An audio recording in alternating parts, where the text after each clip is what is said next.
ご理解第14節。神は荒れ地荒れ屋敷をお嫌いなさる。地面を荒らすことはそれだけ神様のお働きの場を狭くすることです。人間は勝手なもので収入が少ないと言って田畑まで荒らしておる人があります。自分中心ではおかげになりません。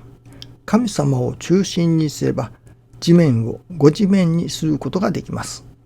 天地の親神様もご満足なら教祖様にも喜んでいただくことになります。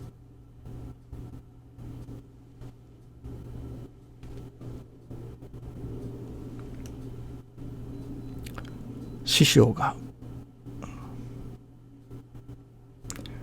自分中心ではおかげになりませんと、神様を中心にすればと教えておられます。神様を中心の生き方ということになりますが、この神様中心の生き方、その神様中心の生き方をすればいかにも神様中心であるようにあるけれども、結局のところそれが私ども人間の幸せにつながるということなのですね。自分中心、自分の幸せをのみ考える、自分中心でいけばいかにも良いようにあるけれども、結局自分中心では本当の幸せには至らないということなのですね。愛楽理念には2つの柱があるように思います。それは我が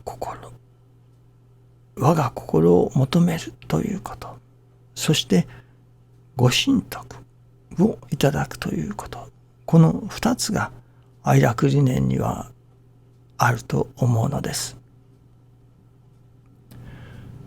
和らぎ喜ぶ我が心、そして神様のご神用と言われるご神徳。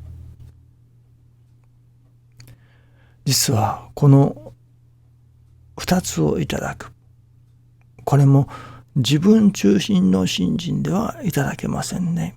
その2つはどこまでも神様中心の信心であって初めて本当にいただけれる、成就するものだと思います。いかにもおかげは我が心にあり、おかげが欲しい我が心になればおかげになる。だから我が心になろうとする。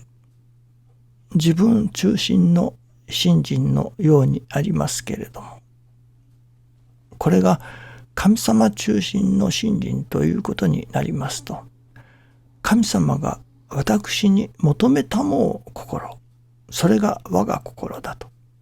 だから我が心になろうとする。よくご心願ご成就ということを申されますけれども、なんとなくわかりますけれども、では神様の願いが成就するとはどういうことなのか。唱え言葉のようにして唱えますけれども、具体的にご心願が成就すると、具体的にそのご心願とは何かと問われると、なんとなくわかりませんね。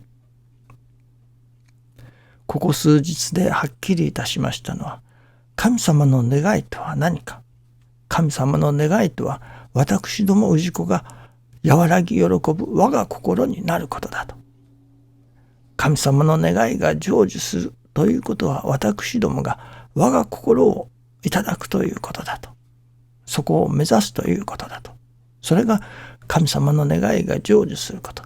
神様の願いは私どもに我が心を持ってほしい、我が心を求めてほしいというのが神様の願いだと。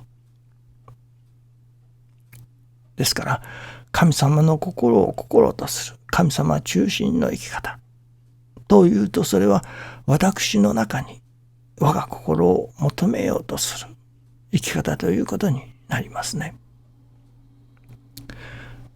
そして愛楽理念には2つの柱がある。一つは一つは我が心だ。もう一つはご神徳だと。その我が心というものは私どもの心の中にいただくもの。もっとも喜びの心というものを神様の喜びが照り返ってきての喜びということになると、私の喜びだけではない。神様の喜びも私どもの我が心に反映されるということにはなるのですけれども、とりあえずはその我が心というものは私どもの心の中にいただくものだと。そしてもう一つのご神徳。これは神様のご神用ですから。ご神用というものは神様のお心の中にいただくものですね。いかに私どもが信用してくださいと言っても、私どもがいかに信用しますと言っても、神様が私どもを信用してくださらなければ、ご信用にはなりません。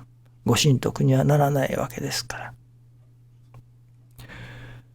我が心は私どもの心にいただくもの。ご神徳、ご信用は神様のお心の中にあるものということになりますね。この両方をいただいていく。この両方が相まって成就していくというのが愛楽理念であるわけですね。そして今日は宝徳祭ですけれども、その宝徳祭、さあ神様はどういうことをいただくのでしょうかと思っておりましたら、宝徳祭というのは徳に報いるということだ。徳に報いるということはどういうことか。それは徳をいただき表すことだと。ではその徳はどういう形で現れるのか。今朝は取次者の命はご結界だといただきました。ならばそのご神徳が現れるところはやはりご結界ということになりますね。取次者がそのご神徳を表すというところはご結界だということですね。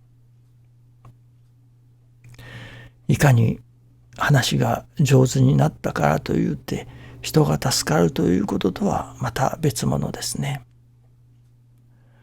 上手に話ができれば人が助かるかというとそういうわけでもありませんね。やはりご神徳というものをいただいて初めてそこに神様のお働きが現れ、人が助かる働きとはなるのだと思いますね。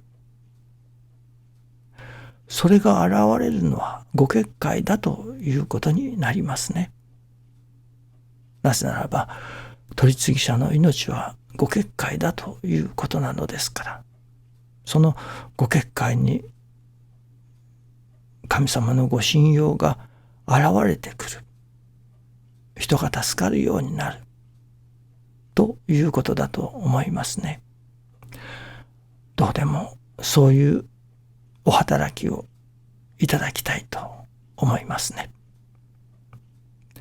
どうぞよろしくお願いいたします。ありがとうございます。